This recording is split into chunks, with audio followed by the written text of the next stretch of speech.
Por la señal de la Santa Cruz de nuestros enemigos, líbranos, Señor Dios nuestro. En el nombre del Padre, y del Hijo, y del Espíritu Santo. Amén. Señor mío y Dios mío, creo firmemente que estás aquí, que me ves, que me oyes.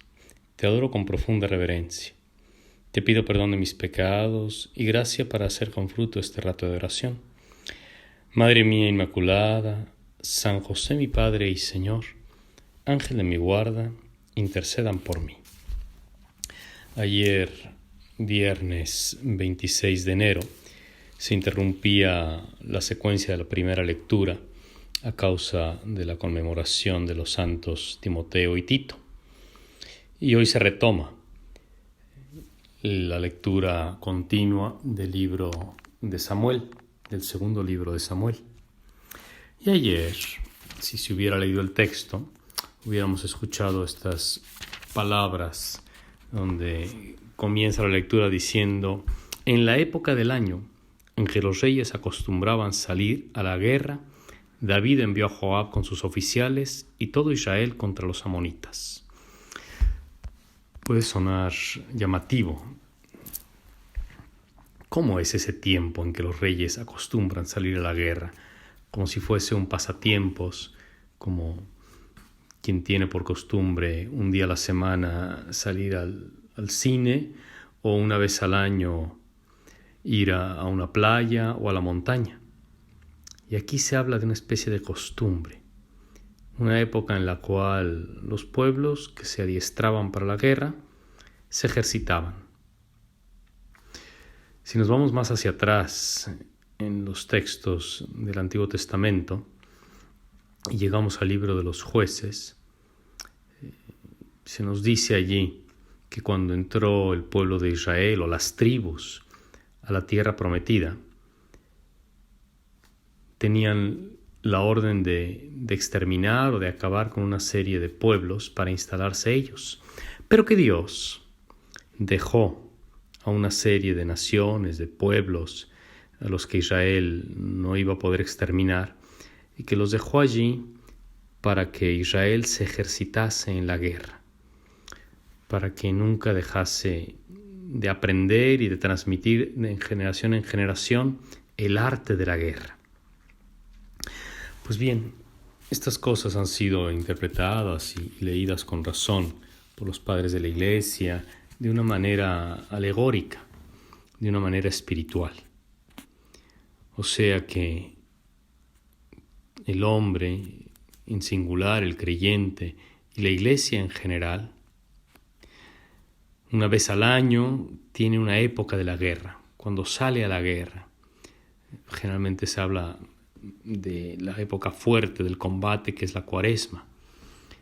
Y a veces se habla de dos tiempos, ¿no? El de Adviento y el de la Cuaresma, que son tiempos especialmente de lucha ascética. Y también se habla de cómo Dios permite tantas veces los infortunios o las adversidades en la vida para que no se nos olvide combatir, para que no se nos olvide el arte de la guerra, para que estemos alerta. Y justamente en este contexto se puede comprender la enseñanza extraída a partir del pasaje sobre el pecado de adulterio del rey David. Era la época en que los reyes salían a la guerra, pero David no fue. David, en vez de eso, se quedó ocioso y en la ociosidad cometió el terrible pecado de adulterio. Esta es una especie de amonestación para nuestra alma. No es posible que salgan a la guerra todas las potencias interiores, que salga a la guerra, así se suele decir, ¿no? Lo que es nuestros sentidos externos, la vista, el oído, lo que son nuestros sentidos internos, la imaginación. O sea, que todo eso sí esté como alerta, pero que la parte superior, la cabeza, lo que es la inteligencia, se quede a un lado. Esta es la alegoría, esta es la descripción alegórica que harían los padres de la Iglesia. En el rey David está figurada la inteligencia del hombre. En los oficiales que van a la guerra, todas las demás facultades interiores, los sentidos internos y externos. que si la inteligencia no va a la guerra con sus oficiales, pronto será presa de la tentación. En este caso la tentación vino en la forma de lujuria. El rey David se prendó de la belleza de la esposa de Urías y luego utilizó su inteligencia para fraguar este homicidio o este conyugicidio.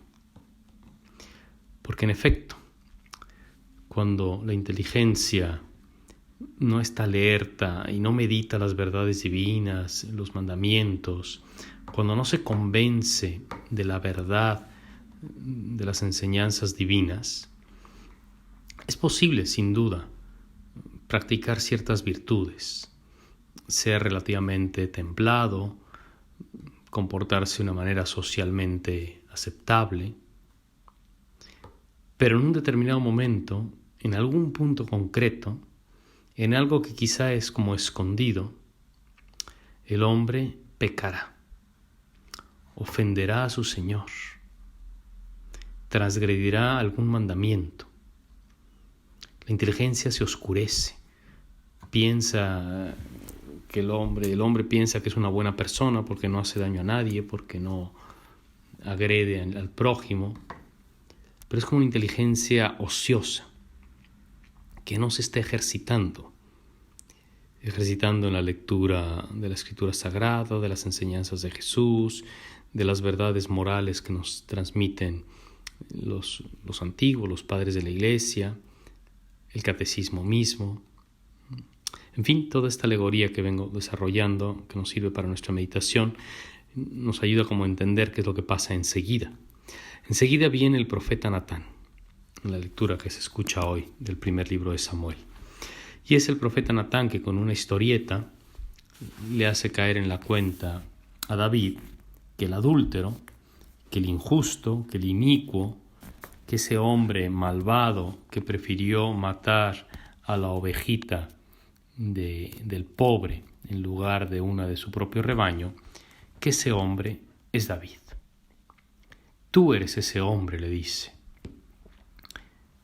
Y hasta que esa voz no le llega desde fuera, David no cae en la cuenta de su pecado. Hasta que el profeta no le explica las cosas, David no entiende. La inteligencia se había dormido. David representa la inteligencia del hombre, que en vez de ejercitarse en la lucha constante por no caer en tentación, por estar alerta, para no dejar que los malos pensamientos, que las lecturas o los espectáculos o las conversaciones, todo aquello que pone en riesgo la fe, se meta como por las murallas, ¿no? Cuando la inteligencia no está alerta, aun y cuando haya una serie de prácticas que ya son hábitos socialmente adquiridos, el hombre fácilmente, tarde o temprano, terminará cediendo a sus propios gustos, como ha sido tantas veces repetido. El hombre que no obedece a Dios termina obedeciendo a sus propios instintos. Te conviertes en tu propio jefe, en tu propia cabeza, en tu propio criterio, estableces tú lo que está bien y lo que está mal.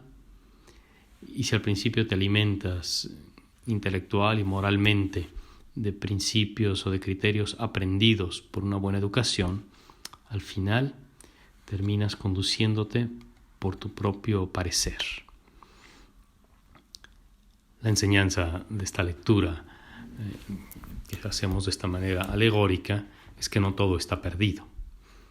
Al hombre que sea preocupado por servir a Dios y caminar en su presencia y es humilde, no le faltará esa voz como la del profeta Natán para despertar a la inteligencia, para hacerle caer en la cuenta de que se ha dormido y que ha dejado que penetraran en sus murallas interiores ideas, conductas, acciones malsanas y que de alguna manera transgreden la voluntad divina.